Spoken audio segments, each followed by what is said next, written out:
TVC, a TV do Correio da Manhã. Olá, boa tarde para você que nos assiste. Eu sou o Peterson e começamos agora mais uma edição do Correio Petropolitano Debate neste sábado. Vamos agora para a edição deste dia 21 de fevereiro. E como de costume, o programa de sábado vai ser focado apenas nas entrevistas que aconteceram durante esta semana aqui no debate. Na edição de hoje, o diálogo vai ter o objetivo de destacar a autora petropolitana que vai ter um curta exibido em Portugal, de reforçar a defesa dos idosos e também de valorizar o projeto Conexão Verde.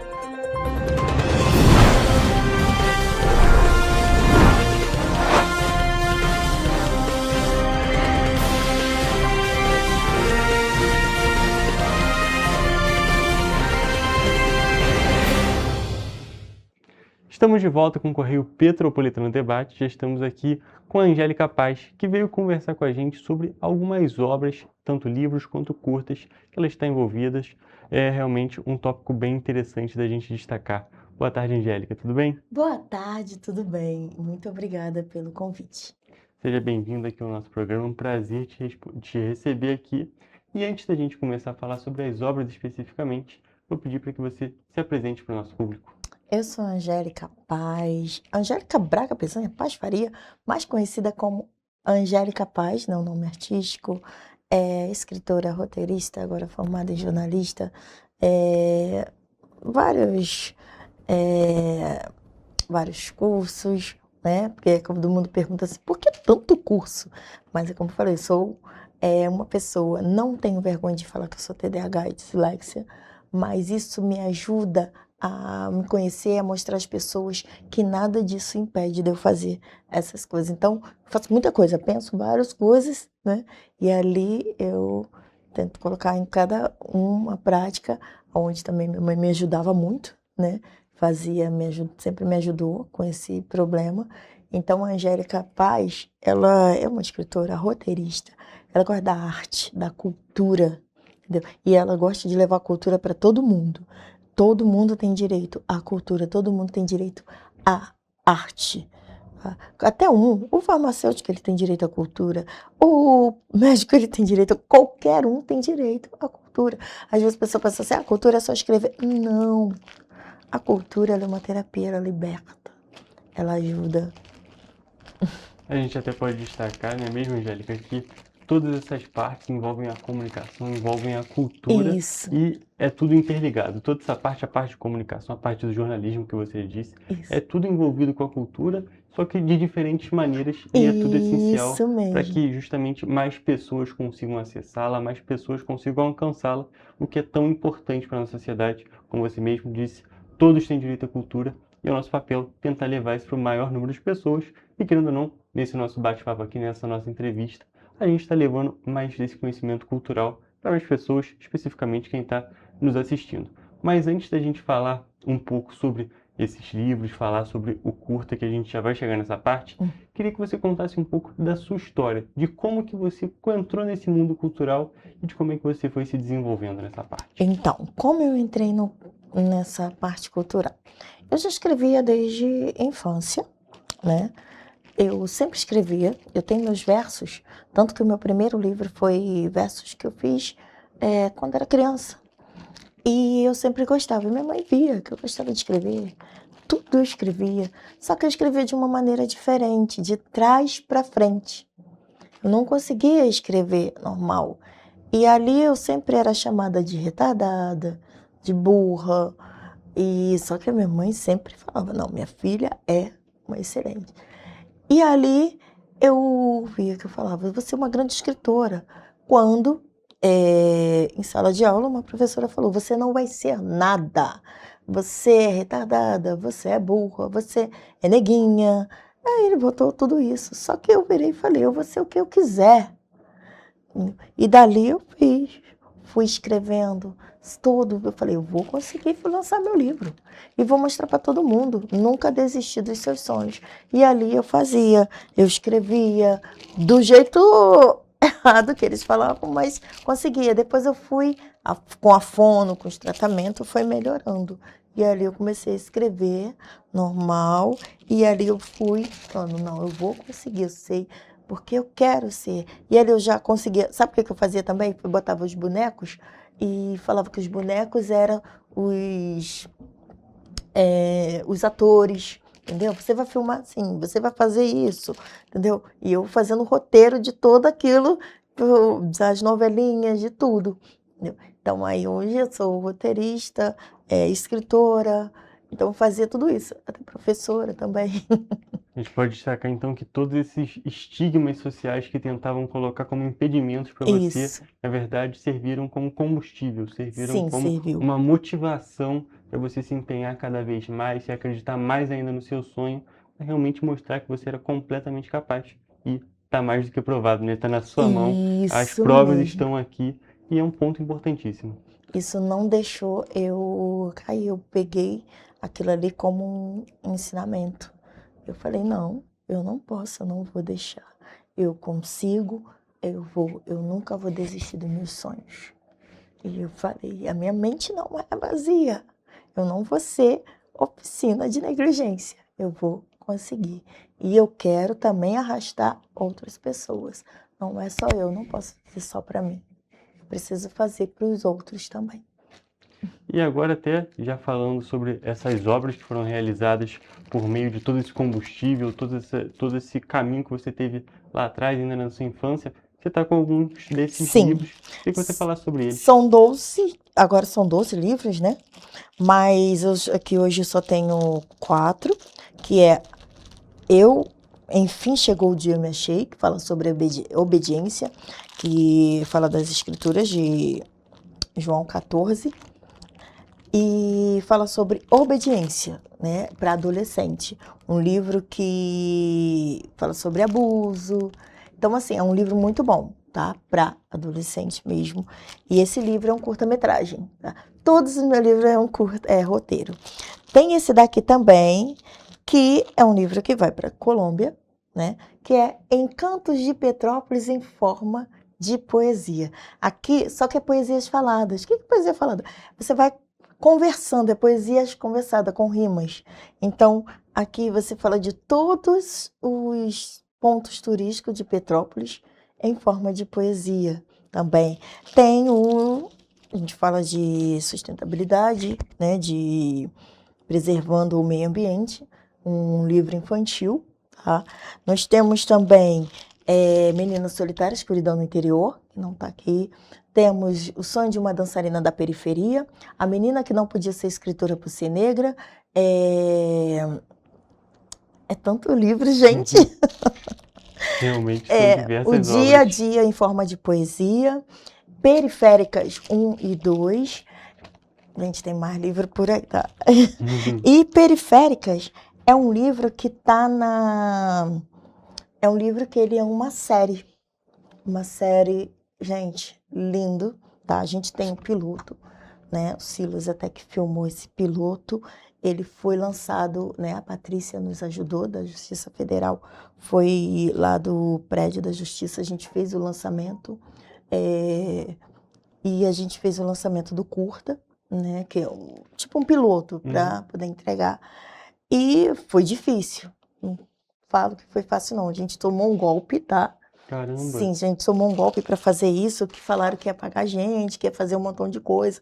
Na hora, só queriam pegar o projeto. Mas Deus foi tão bom que eu não assinei nada. Então, entendeu? Então, conseguiu mas se livrar dessa situação. isso mesmo. Mas a gente sofreu um golpe, falou que ia pagar todo mundo e não pagou ninguém. A gente filmou todo mundo de graça, entendeu? Então foi uma coisa assim que a gente fiquei muito triste. Nossa, uma depressão muito profunda. Fiquei muito triste mesmo. Mas eu falei assim, tudo tem um tempo. Isso está desde 2020. E aí nós fizemos esse livro, né? Aí eu falo nós, porque eu falo para a sociedade, né? Para todo mundo. Então eu fiz esse livro, montei As Periféricas, Desigualdade Social, onde eu digo que ali na comunidade não tem só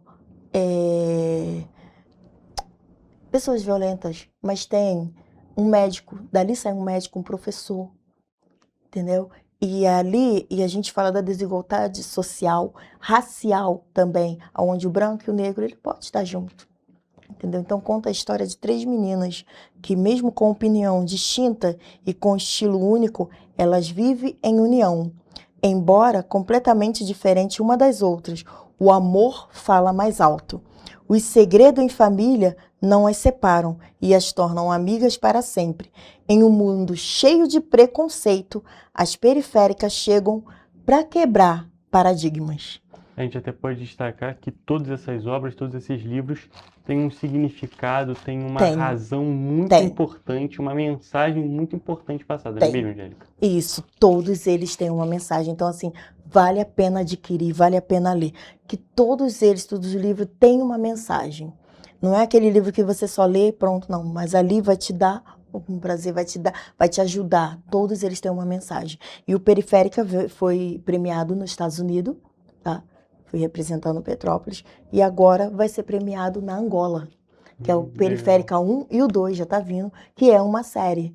Né? A gente só não pode dizer quando a série tá aí fazendo, mas a gente tá tentando. Então, Periférica... Já pode dizer que tá no forninho, tá em processo de desenvolvimento. E tem os curta-metragem, né? Tem agora o curta-metragem que é Mente Vazia, Oficina da Sua Própria Negligência, né? Que é esse que eu falei, que ganhou um prêmio, né? A gente vai receber agora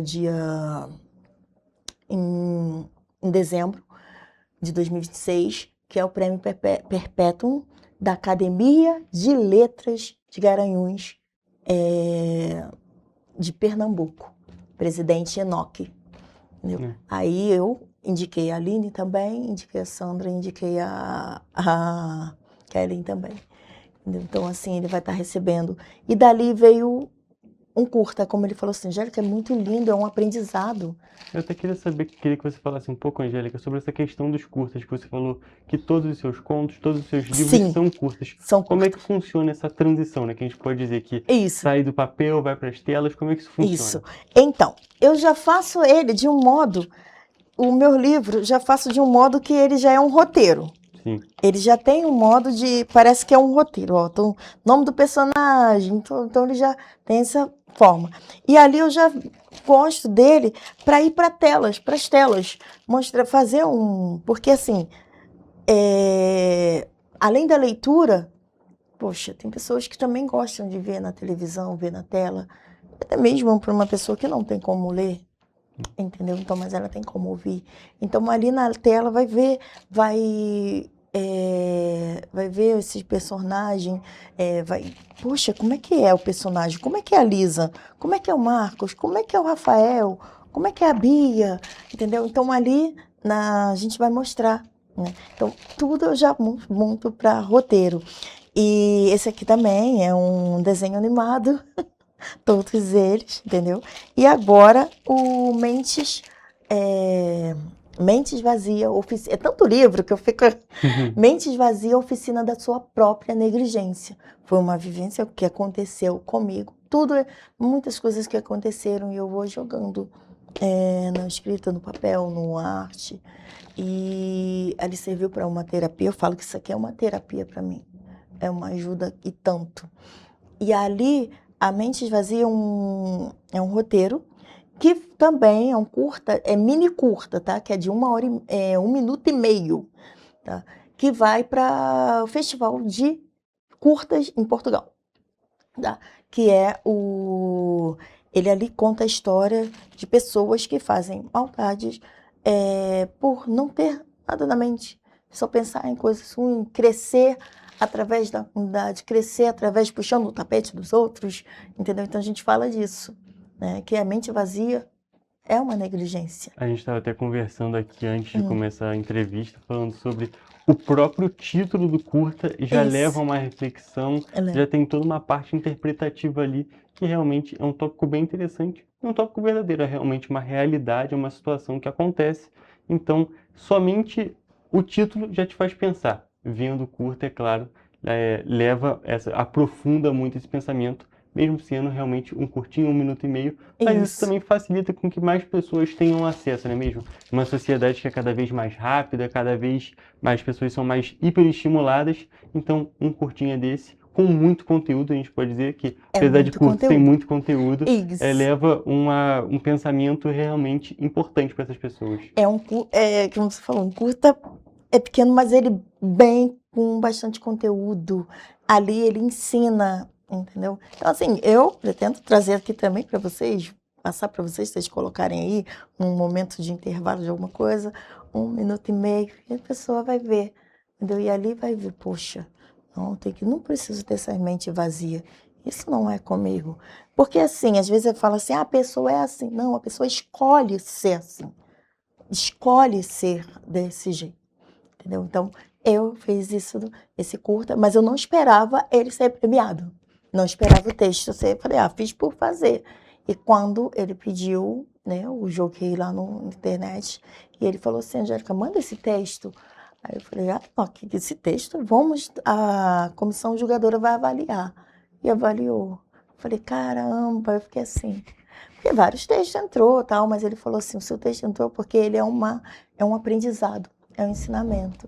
Então, assim, eu estou muito, muito feliz com isso, com eles, né, que é as primeiras premiações de 2026, que é o Mentes Vazia, Oficina da Sua Própria Negligência, e Periféricas. Periféricas já também, que é a Periférica 2, né, que é a gente está até colocando, que é uma série, né, que a gente está batalhando aí para ver quem pega. E a gente pode destacar também, Angélica, relacionando essa questão de ser um aprendizado com o fato de ser um curta, que os livros, é claro, têm um alcance enorme, vão para muitas pessoas, mas pelo tópico mesmo que você trouxe antes, que muitas das vezes a pessoa pode não saber ler, a pessoa pode ter alguma necessidade específica visual, pode ter alguma deficiência visual, então, por meio do curta, por meio do áudio, da fala, leva o alcance e leva esses aprendizados, aumenta o alcance e leva esse aprendizado para ainda mais pessoas, o que torna esse aprendizado mais fácil de ser alcançado por mais pessoas e, é claro, transmite ele de uma maneira mais fácil, transmite para um público ainda maior, não é mesmo?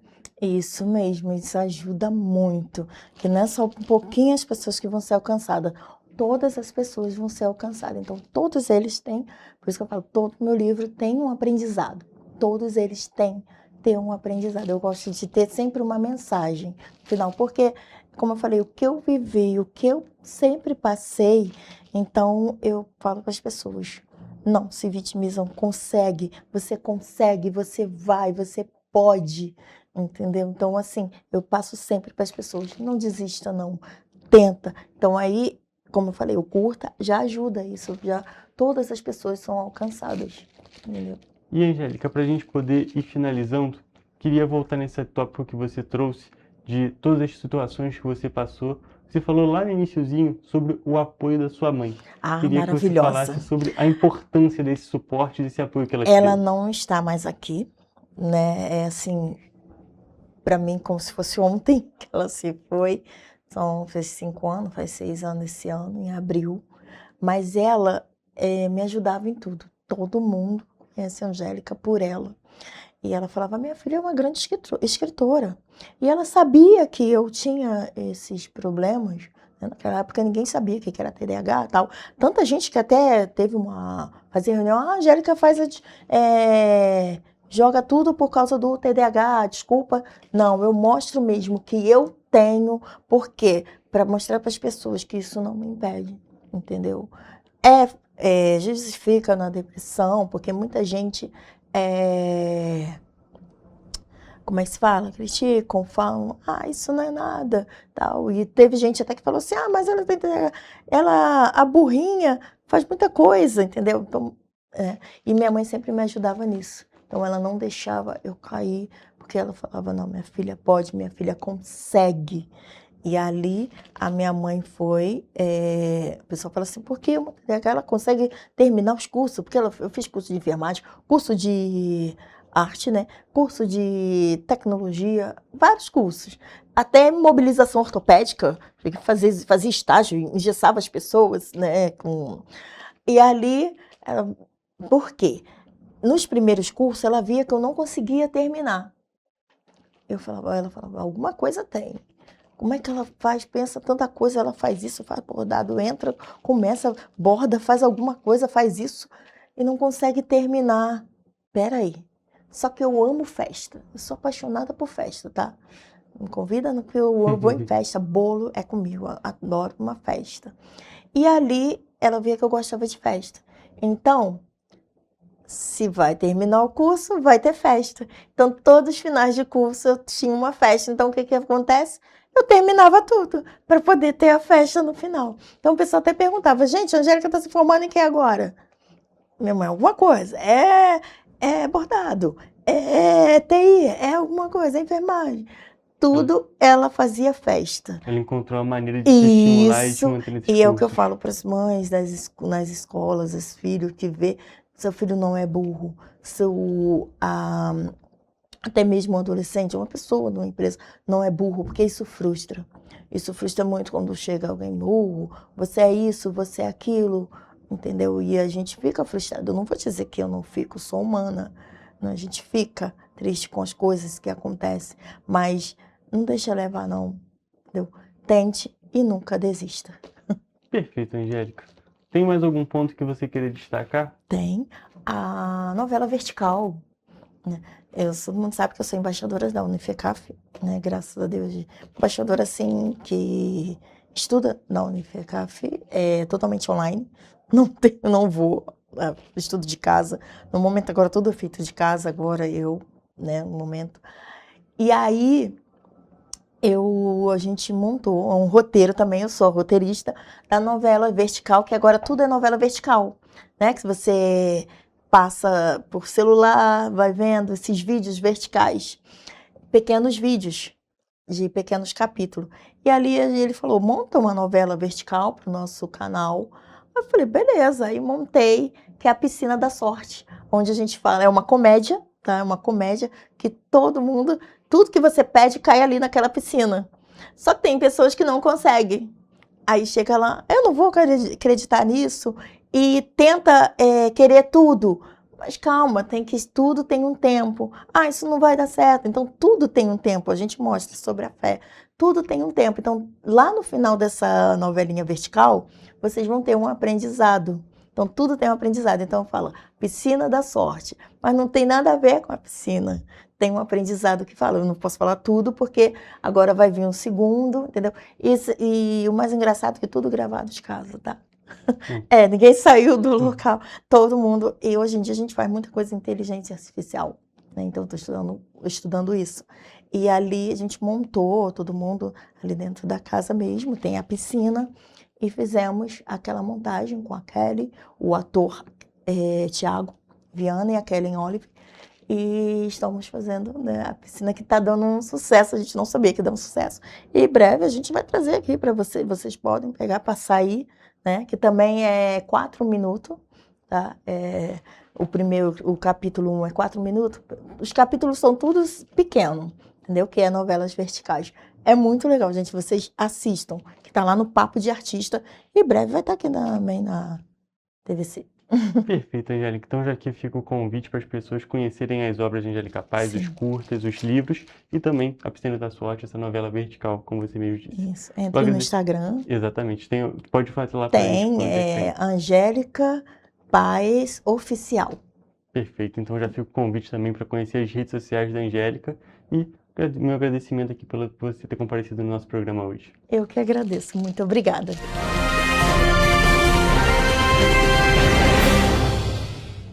Estamos de volta com o Correio Petropolitano Debate, desta vez aqui ao vivo com o vereador Tiago Damasceno, que veio falar sobre um novo serviço que é gerado por meio de um projeto de lei sobre uma lei aqui de Petrópolis para proteção dos idosos, um serviço bem interessante, um texto bem diferente, que a gente pode dizer assim, e é muito importante justamente para a proteção dessa parte da nossa população. Boa tarde, vereador, tudo bem? Boa tarde, Hugo, boa tarde a todos do Correio Petropolitano, é um prazer imenso estar aqui mais uma vez. Sempre um prazer te receber aqui, recebendo todos os vereadores, sempre muito importante a gente dar esse espaço para o Legislativo, para todas as esferas da política, não só de Petrópolis, mas também de todo o país, todo o estado do Rio de Janeiro. Mas, vereador, hoje falando especificamente sobre Petrópolis, queria que você falasse um pouco desse projeto de lei. Mas antes disso, é claro, você já veio aqui umas vezes, Mas para quem não tiver, para quem puder ter perdido algumas dessas outras vezes que a gente fala sobre outras leis, sobre outros projetos, queria que você se apresentasse para o nosso público.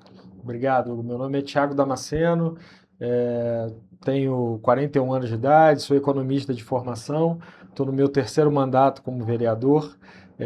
Estamos aí atuando em várias pautas, né? Tanto na fiscalização, mas na defesa também de vários direitos, entre eles os direitos da pessoa idosa, que é um tema importante da nossa sociedade hoje. Exatamente, essa questão, os direitos dos idosos são importantíssimos mesmo. É algo que por muito tempo permaneceu como um tabu, algo que não era tão comentado, mas que é uma parte essencial da nossa população, uma parte essencial que tem que ser sempre tratada, tem que ser sempre comentada e, é claro, ser sempre protegida, nós podemos dizer assim. E, inclusive, um dos pontos principais desse serviço, esse novo serviço que deve vir para o município de Petrópolis, é justamente essa proteção, não é mesmo, vereador? É isso, Hugo. Assim, a gente vive numa sociedade, né, que tem tido um envelhecimento cada vez maior. As pessoas têm ampliado a expectativa de vida, né? Petrópolis figura entre as cidades do Rio de Janeiro com maior índice de pessoas mais velhas. E quando a gente começa a ter essa mudança no perfil etário da sociedade, começam a surgir novas demandas, né? Entre elas essa questão dos direitos da pessoa idosa, do cuidado com a pessoa idosa, né? Porque você tem muitas formações de família. E hoje, muitas vezes, essa pessoa mais idosa, ela já não conta com uma família tão grande. Então, às vezes, são poucas pessoas que ficam ali naquele cuidado, né? Então, assim, a gente tem observado, através dos dados, um aumento muito grande por exemplo, dos casos de violência contra as pessoas idosas, né? Que é alarmante e a gente precisa, enquanto legislador, enquanto promotor de política pública, pensar em soluções para isso, né? Por isso a gente trouxe um pacote de legislações, indicações e de trabalho também de fiscalização e acompanhamento para garantir que as pessoas idosas não sejam vítimas desses casos de violência, de maus tratos e que tenham os seus direitos garantidos. Perfeito. E falando agora especificamente sobre esse texto que foi levado à Câmara recentemente, levado à Prefeitura, o que está previsto nessa legislação específica? A gente teve 2 projetos de lei recentemente falando desse tema, né? Os 2 já foram aprovados pela Câmara Municipal, um deles já foi sancionado pela Prefeitura, o outro ainda está no período aguardando a sanção. Um deles fala que toda pessoa que tenha algum caso, né, de crime cometido contra a pessoa idosa, essa pessoa ela não tem a possibilidade de assumir um concurso público e de fazer qualquer tipo de contrato com o poder público em Petrópolis. Então isso é uma medida importante que depende da prefeitura agora implementar e fazer com que isso aconteça. É simples, né? A prefeitura, na hora de fazer uma contratação, seja num cargo comissionado ou através de um concurso público, é puxar os antecedentes criminais e se aquela pessoa tiver algum caso cometido, né, já comprovado, transitado e julgado de crime contra uma pessoa idosa, essa pessoa não pode ocupar nenhum cargo público dentro de Petrópolis.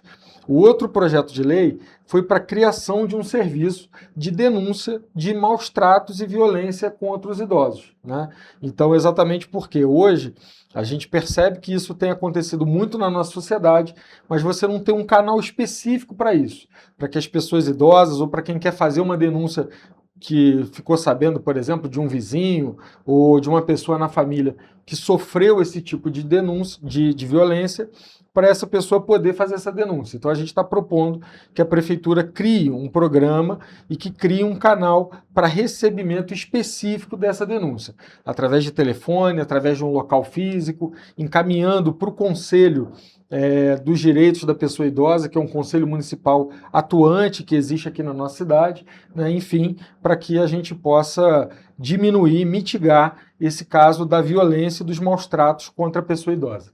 A gente pode até destacar, vereador, que essa separação é essencial para justamente ser dada a devida atenção para esses casos que, infelizmente, ainda são muito presentes na nossa sociedade, como você mesmo disse, com o envelhecimento que a gente está tendo da sociedade, com a possibilidade das pessoas viverem mais tempo, claro, aumenta o número de idosos e, consequentemente, esses casos vão acontecendo com uma frequência maior e vão aparecendo com uma frequência maior também. É bom a gente destacar que esses casos sempre aconteceram, mas muitas das vezes as pessoas não davam a devida atenção, a devida importância para eles. E agora, com um espaço como esse, permite que o poder público, os órgãos de proteção, os órgãos de segurança da cidade realmente tomem conhecimento de uma maneira mais especificada, uma maneira que a gente pode dizer assim, com uma primeira triagem já feita, justamente porque as denúncias vão ser feitas por meio desse canal, mas não é necessariamente a prefeitura que vai tomar uma atitude sobre, mas então uma primeira triagem, uma primeira pegada das informações seja feita, que facilita também o trabalho dessas forças de segurança, não é mesmo? Perfeito, Hugo. É isso, né? A gente percebe que, em termos de política pública, toda vez que a gente cria um canal de denúncias, um canal eficiente, onde as pessoas se sentem seguras para poder fazer as denúncias, cresce muito o número de registros, né? E isso não quer dizer que o problema começou a acontecer ali. É porque você já estava tendo muito caso na sociedade e que não estava sendo reportado. Um exemplo disso é a Lei Maria da Penha, né? Antigamente a violência doméstica, a violência contra a mulher, já era muito presente na nossa sociedade, como infelizmente é presente até hoje. Mas antigamente as pessoas não tinham o hábito de denunciar, né? Desde da implementação da Lei Maria da Penha e de todos os instrumentos para se fazer a denúncia, a gente percebeu um aumento no número de casos registrados. E isso, em relação aos idosos, ainda não acontece, né? Então, eu não tenho dúvida que hoje ainda tem muitos casos de violência, de maus tratos contra a pessoa idosa e que não são reportados, né? Porque a pessoa idosa, muitas vezes, ela tem uma dificuldade de mobilidade, ela tem uma dificuldade até de comunicação, né? De comunicação com as novas tecnologias. Então, muitas vezes também, ela fica mais vulnerável, né? Por isso, o poder público, o Estado, precisa, de alguma forma, garantir que haja um espaço seguro para que essas denúncias sejam feitas e que a gente possa combater a violência e os maus tratos contra a pessoa idosa. Nós até podemos fazer uma comparação, fazer uma ligação sobre o tópico que você falou sobre a Lei Maria da Penha, que falando sobre o espaço físico, justamente um dos tópicos propostos nesse texto do seu projeto de lei, que está em análise, é justamente a questão da criação de um espaço físico para as pessoas poderem fazer essa denúncia presencialmente. E existe também um projeto, existe todo um processo que está sendo feito na Justiça para a colocação para a implementação de uma DEAM, uma Delegacia de Atendimento à Mulher aqui no município de Petrópolis. Então, são desses diferentes trabalhos que são feitos na sociedade para justamente esse atendimento à população, aos diferentes tópicos, às diferentes partes da população.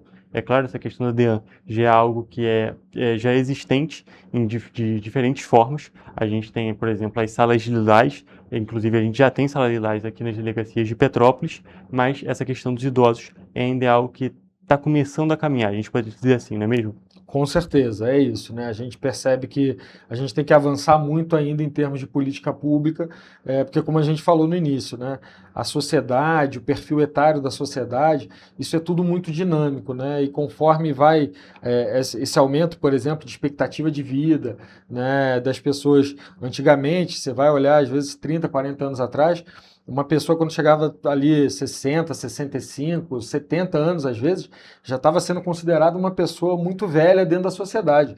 Hoje uma pessoa de 60, 65 anos é completamente ativa, né? É uma pessoa que está trabalhando, está se exercitando, está fazendo uma série de coisas. E você tem hoje uma camada muito grande da população com mais de 80 anos, né? Muitas pessoas chegando até os 100 anos, né?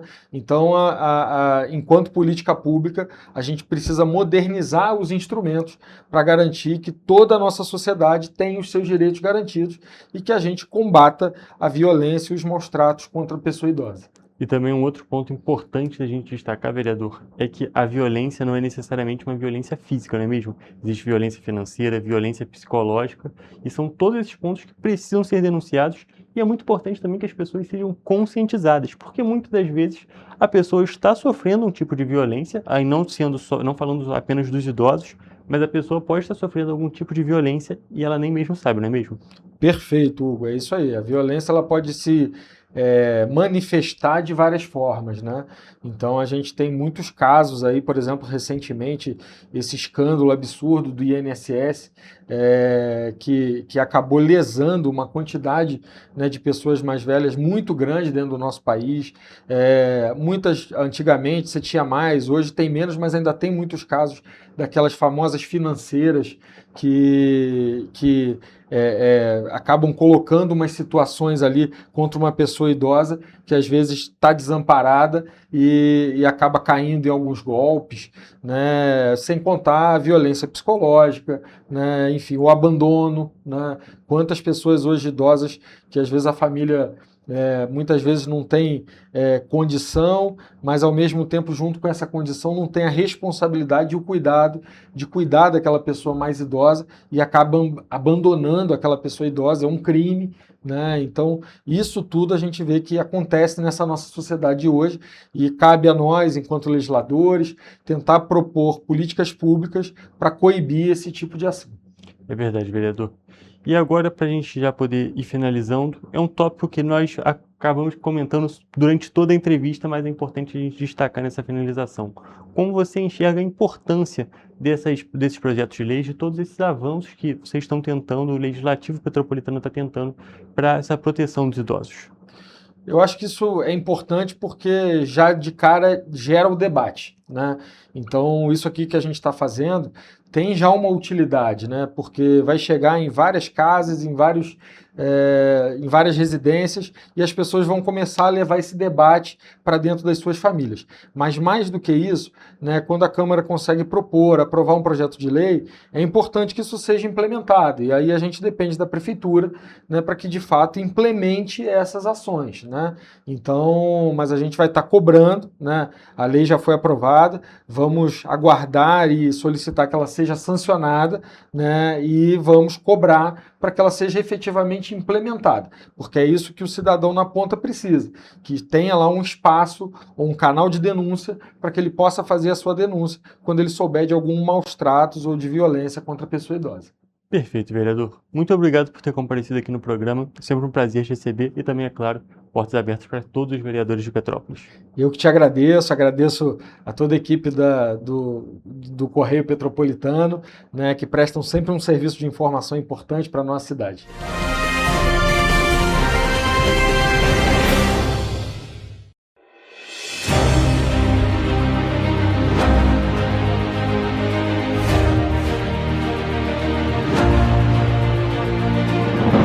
Não é jornalismo de direita, é jornalismo direito.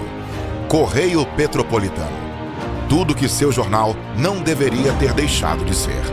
Todos os dias, em uma banca perto de você.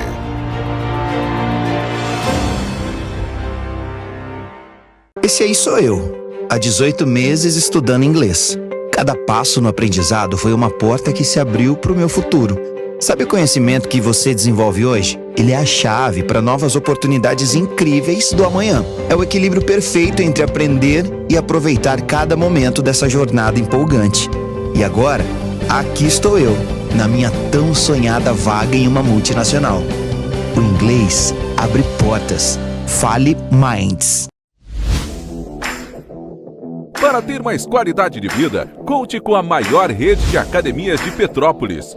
Aqui na Corper, com uma mensalidade, você utiliza todas as unidades: Centro, Bingen, Itamaraty e Itaipava. Com planos a partir de R$ 98,00, a academia oferece ambientes modernos para você cuidar da sua saúde com segurança. Os espaços contam com dezenas de aparelhos de musculação, diversos equipamentos para aeróbico e funcional, além, é claro, de profissionais qualificados e uma extensa grade de aulas coletivas, que inclui dança, bike, jump, wolf fit, step fit, entre outras.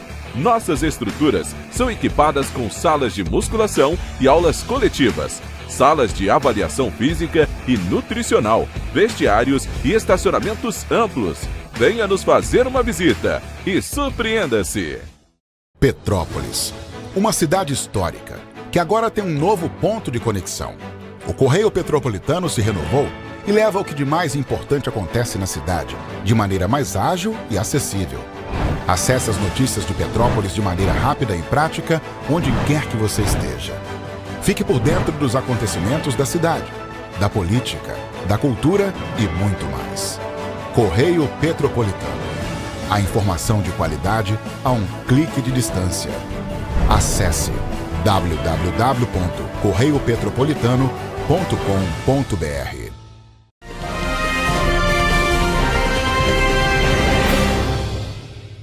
Estamos de volta com o Correio Petropolitano Debate e desta vez estamos aqui com César Magno, que veio conversar com a gente um pouco sobre o projeto Conexão Verde e, infelizmente, alguns problemas que o projeto vem enfrentando. Boa tarde, César, tudo bem? Boa tarde, Hugo, tudo bom? Bem, prazer estar aqui mais uma vez aqui, agradecer essa oportunidade. Prazer te receber aqui no programa, sempre importante a gente abrir o espaço para projetos como esse, para pessoas como você. E antes da gente começar de fato a falar sobre o projeto em si, sobre os problemas que vem enfrentando, vou pedir para que você se apresente para o nosso público. Então, eu sou o César Magno, sou o gestor da OpenSat, uma empresa de internet. Dentro da nossa empresa de internet, nós temos um projeto chamado Conexão Verde, que é um projeto onde a gente faz vários trabalhos sociais, né? Dentre eles o trabalho com resíduo sólido, né? Um verdadeiro lixo, né? Colocando caçambas de forma que as pessoas possam descartar seu lixo de uma forma correta e dar mais dignidade para as pessoas ali que faz na coleta, que sobrevive o verdadeiro catador de lixo, né? Para que ele possa ter uma vida mais digna, né? E um material mais aproveitável, né? E não perca tanto tempo também separando coisas, né, totalmente sujas, né? Então, o nosso propósito é esse, né?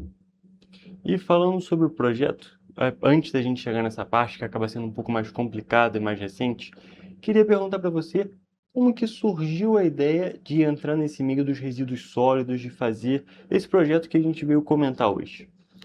Então, esse projeto, na verdade, a gente começou a Conexão Verde em 2022, mas desde 2005 que a gente já trabalha, né, fazendo alguns projetos com a questão do lixo, dos resíduos sólidos, né? Levando mais um pouco de consciência da população, de forma que a gente possa ter um aproveitamento maior e descartar também de uma forma mais responsável, né? Não agredindo tanto a natureza, jogando o lixo, né, de qualquer forma, né? Descartando de qualquer forma, né?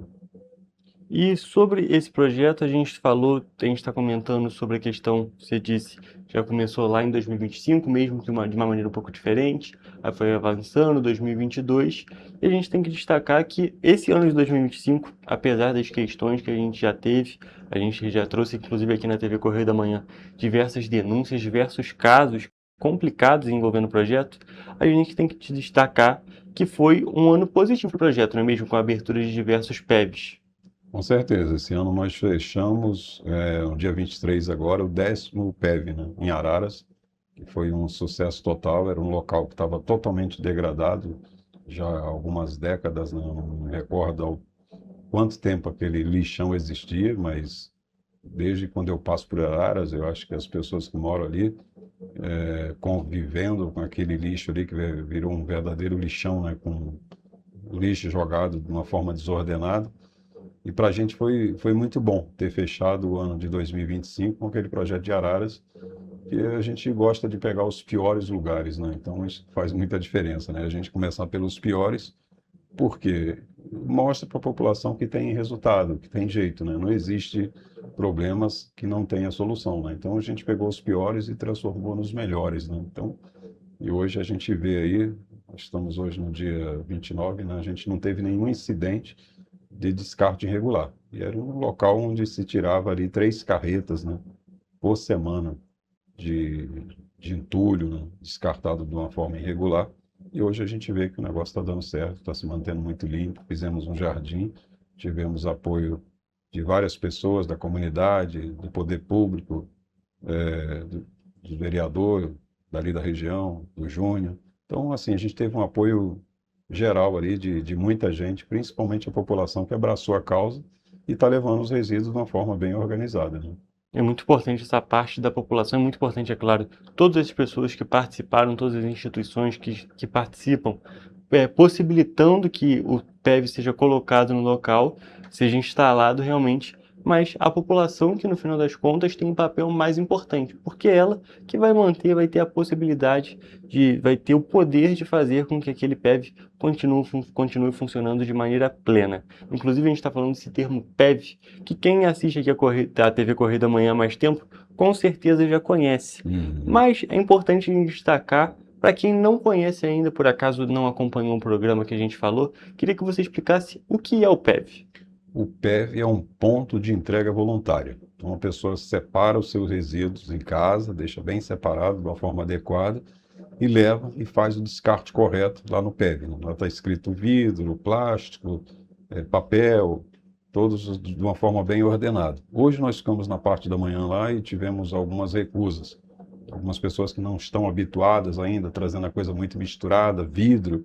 Então, a questão do vidro é muito complexa, que o vidro realmente ele não pode estar misturado com nada, o vidro tem que estar limpo e tem que estar num recipiente separado. No vidro não pode ter misturar com outros tipos de resíduos, e aí a gente não tem como aproveitar.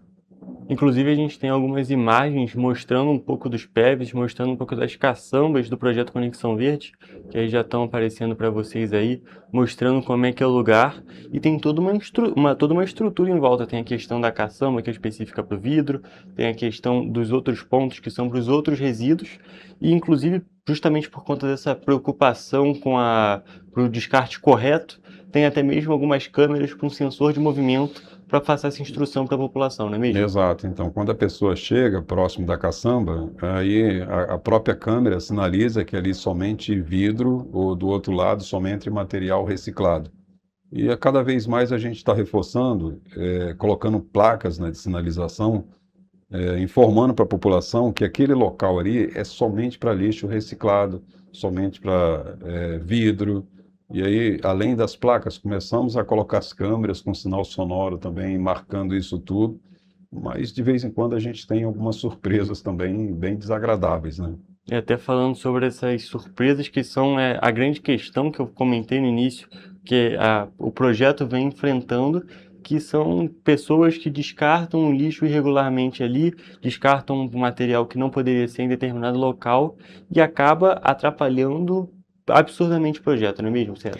Então, exatamente. A questão do vidro, as caçambas de vidro, elas são as mais complexas, porque são caçambas grandes, que geralmente são caçambas de 3 toneladas. A gente tinha uma caçamba até um pouco maior, nós retiramos.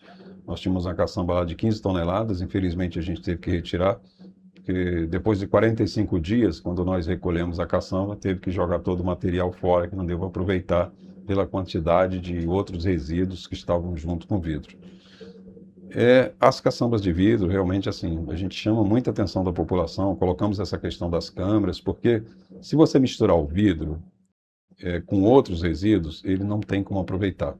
Essa semana a gente retiramos uma caçamba ontem, e depois, quando ela chegou no ponto lá de destino, ela foi toda jogada, infelizmente, 30 dias de trabalho para ser jogado um descarte, ter levado para o aterro sanitário. Então, você imagina, 30 dias a gente coletando vidro, achando-se que estava coletando, aí vai um outro, mesmo com essa sinalização, vai pessoas ali, coloca resíduos sólidos, resto de comida, que aquilo gera um chorume, e aí contamina todo o vidro, infelizmente não dá para aproveitar. E aí vai tudo para o aterro sanitário, né? Então, realmente a questão do vidro é uma questão complexa, a gente chama muita atenção da população. As caçambas, elas estão todas sinalizadas em todas as suas laterais, colocando somente vidro e chamando a atenção, porque o vidro ele demora 1 milhão de anos, né? Se a gente pensar, 1 milhão de anos para se decompor e pode ser reciclado 1 milhão de vezes. E por um descuido, a gente perde praticamente todo um trabalho, né, de várias toneladas de vidro que estava sendo reciclado, era para ser reciclado, um aproveitamento 100%, e volta tudo para o aterro sanitário de novo, né? Sai de um aproveitamento de 100% para aproveitamento de 0%. De 0%. E é tudo uma questão que não é que não tenha estrutura, não é que falte alguma coisa. É justamente falta esse apoio da população, falta essa conscientização da população para colocar o resíduo sólido no local correto, depositar a parte que é reciclável em outra área, porque ali na caçamba de vidro, como o César está destacando aqui, é o ponto mais sensível, é o ponto mais complicado e que gera uma perda maior. É muito complicado realmente. E essas situações, essas perdas, fazem com que o trabalho do Conexão Verde seja muito prejudicado. Exato, é um trabalho que é muito prejudicado, assim, eu te diria que às vezes até desanimador, quando você chega a gente tem hoje 6 caçambas de vidro e a gente tem uma fiscalização grande, tem um monitoramento, e quando você recolhe, você tem que tirar tudo, jogar tudo fora, e a empresa, ela fala, olha, se continuar dessa forma, infelizmente, eu não tenho mais interesse de colocar as caçambas aí para vocês. Então, assim, é uma coisa que a gente pede muito à população, que a gente está numa eminência aí do projeto até dar uma descontinuidade, se a gente realmente não tiver esse apoio mais efetivo aí da população. Então a gente fica aqui com um apelo para a população para realmente botar a mão na consciência no momento do descarte, fazer o descarte correto, porque é um projeto tão importante para a cidade, é um projeto importante para o bem-estar da população, é um projeto que só traz ganhos para a população e que precisa dessa colaboração para funcionar da melhor maneira, para ele realmente ser um projeto efetivo, um projeto que traz resultados e um projeto que pode ser tão bom para todos. César, mas agora saindo dessa parte mais complicada que a gente está falando, essa parte que acaba sendo, como você mesmo disse, desanimadora, quero falar sobre o 2026. Como é que está a expectativa para o 2026 com o projeto? Então, 2026 a gente está com expectativa de expandir para outros pontos de Petrópolis, principalmente às vezes as pessoas perguntam por que a gente está atuando mais lá para o 5º Distrito, né, Itaipava, Pedro do Rio, Posse, a gente tem caçamba também, mas o secretário, onde a gente tem o maior número também de caçambas, né, de PEVs e também de caçambas de vidro. Então, assim, a gente pretende chegar em toda Petrópolis, mas para a gente chegar em toda Petrópolis, a primeira coisa que a gente precisa realmente é o apoio da sociedade, da comunidade. A gente precisa que a comunidade abrace o projeto e aí a gente vai.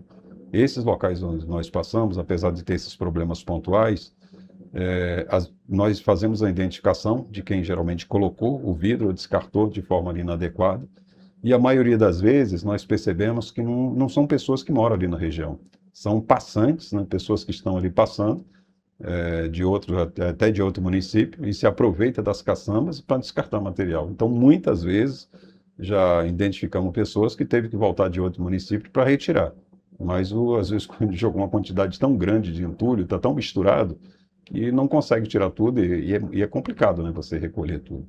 Então, eu te diria que o nosso objetivo, apesar de ser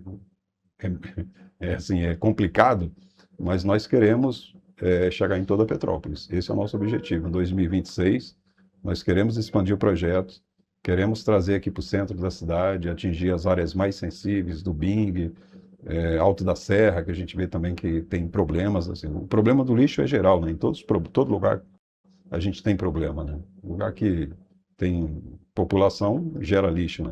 É um fato real, né? E aí a gente pretende chegar, mas a gente precisa desse apoio. Então a gente tem uma expectativa de expansão, uma expectativa de melhora desse projeto, mas para isso acontecer, precisa realmente do apoio da população, para que esse projeto, que é tão importante, possa atingir mais pessoas, mais comunidades e, é claro, trazer uma sociedade melhor, né? Trazer uma sociedade com bem-estar social melhor ainda para todas as pessoas. César, tem mais algum ponto que você queria destacar sobre o projeto Conexão Verde ou até mesmo sobre esse trabalho do OpenSat? Então, em 2022, nós começamos a fazer um trabalho com as crianças na escola pública, né? Eu acho que foi bastante significativo, eu acho que a gente tem que trabalhar a base, né? E quando você educa as crianças, fica muito mais fácil você educar o adulto, né? Porque criança é terrível, criança cobra da família, né? Cobra dos avós, de quem está aí no entorno, né?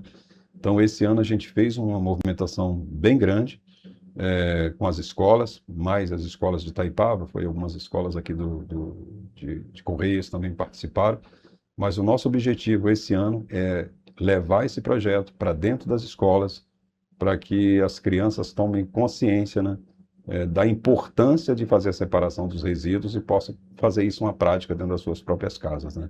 Isso a gente acredita que a grande transformação seria a gente fazer esse trabalho nas escolas, né? As escolas abraçar mais o projeto.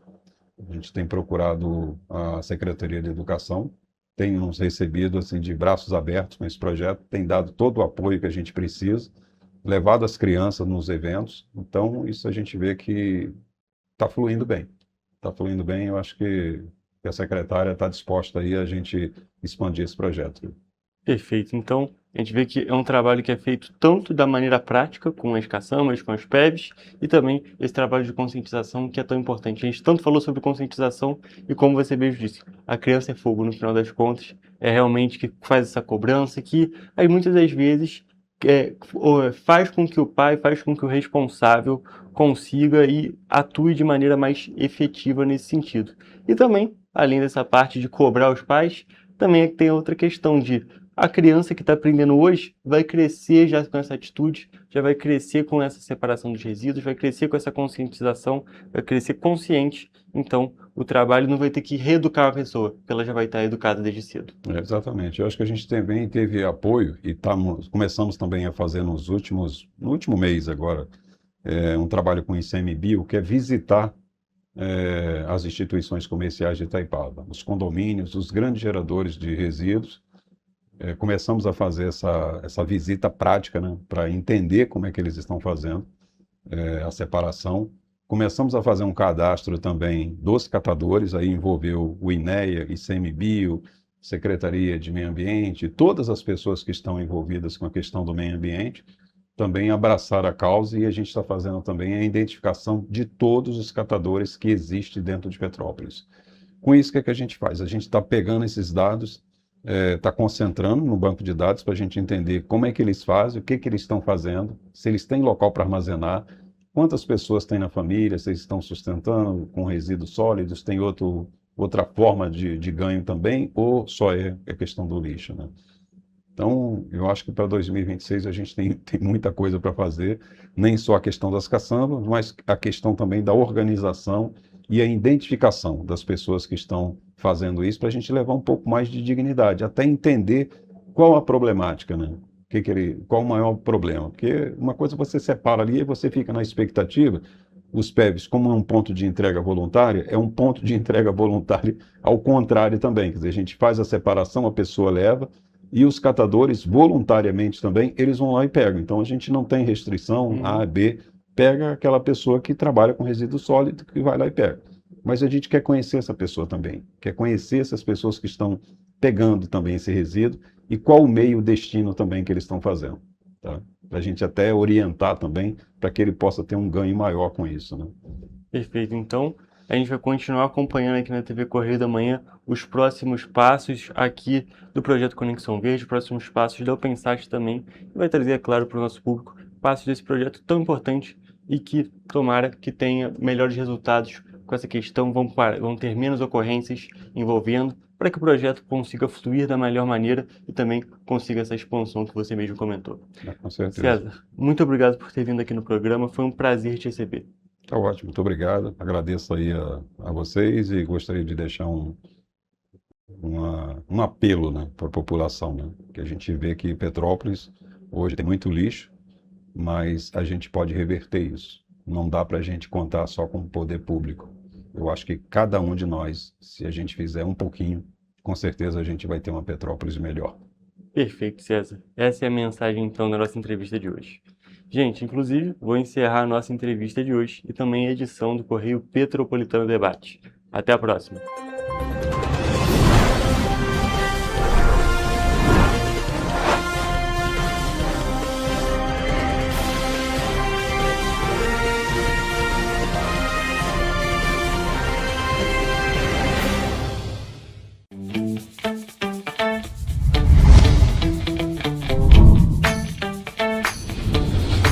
TVC, a TV do Correio da Manhã.